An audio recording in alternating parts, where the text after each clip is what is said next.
Uh, Ever wonder what went on inside the minds of history's most notorious villains? Like, before the Nuremberg trials, one man was tasked with uh, peering into the darkness of the Nazi psyche.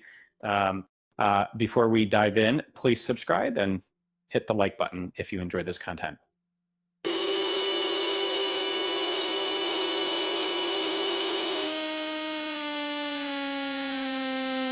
And the new film Nuremberg, starring Rami Malek, brings to life the story of Douglas Kelly, a real psychiatrist who evaluated leading Nazis to determine their fitness to stand trial.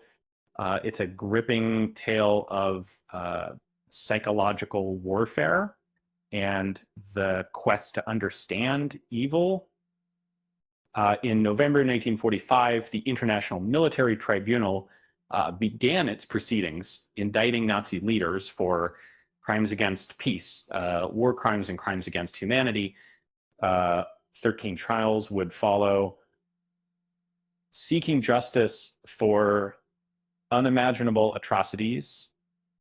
Kelly's cast was particularly focused on Hermann Goering, Hitler's right-hand man.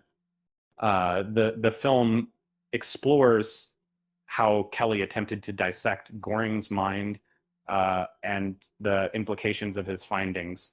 As a U.S. Army psychiatrist, Kelly initially treated soldiers suffering from what we now recognize as PTSD, helping them return to duty. He brought that experience to Nuremberg, hoping to understand the motivations of the enemy. Over 5 months, Kelly conducted hundreds of hours of one-on-one interviews, employing techniques like Rorschach, inkblot tests, and thematic apperception tests. He sought to define evil, believing it was crucial to preventing future horrors. In Escape and Some, he wasn't alone. Howard Triest, a Jewish translator with a heartbreaking personal history, his parents perished in the Holocaust, assisted Kelly. This added a layer of complexity to the already fraught interviews opposite. The tests were revealing, and one Nazi saw a Jewish vagina in an inkblot while Goering saw blood.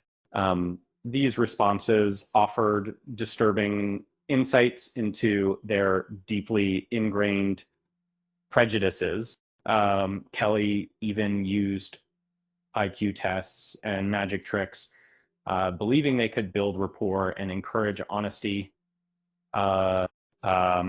He wanted to see beyond the monstrous facade, to understand the men beneath. Another psychiatrist, Gustav Gilbert, used similar methods but reached different conclusions. Gilbert believed the Nazis were mentally ill, leading to a professional disagreement with Kelly. Though the rumored fistfight depicted in the film never happened, Kelly's assessment was stark. The defendants were intelligent, ambitious, and ruthlessly opportunistic. He described them as individuals who would climb over the backs of half the people in their country to achieve their goals. And Goering, in particular, was identified as highly intelligent, imaginative, and narcissistic. Kelly didn't diagnose him with any specific psychiatric illness, seeing him as a calculating and dangerous individual, or according to author Jack L. High, Kelly believed that labeling the Nazis as mentally ill would absolve them of responsibility for their actions. He wanted to hold them accountable for their choices, not excuse them as the product of disease. The film takes some liberties with the historical record, Um, Kelly wasn't fired for leaking information, nor was he present at Goering's trial. He had already returned to the U.S. by that point, however, his evaluations were invaluable to the prosecution, helping them formulate effective lines of questioning and expose Goering's awareness of the Holocaust and other atrocities. Goering was sentenced to death, but tragically committed suicide by cyanide just hours before his scheduled execution. The method of obtaining the poison remains a mystery. Kelly later wrote a book about his experiences, 22 Cells in Nuremberg, and lectured extensively, warning Americans about the dangers of similar ideologies, even drawing parallels to segregation's the South. In a cruel twist of fate, Kelly himself took his own life in 1958, succumbing to marital problems and alcoholism. The man who sought to understand darkness ultimately succumbed to it himself. El-Hai believes Gilbert's book was more popular because it offered a comforting narrative.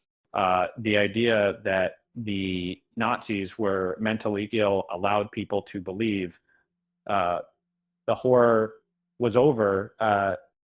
Kelly's findings, however, were far more unsettling. He argued that people like the Nazis have always existed and always will. But the war and the trial wouldn't change that. We must remain vigilant and confront these ideologies whenever and wherever they arise. It's ironic. It's less less common computers of something, but Kelly spent all this time trying to get inside the minds of monsters. And in the end, the darkness found its way to him too. It just goes to show even psychiatrists need a good therapist. With that said, thanks for watching, and until next time.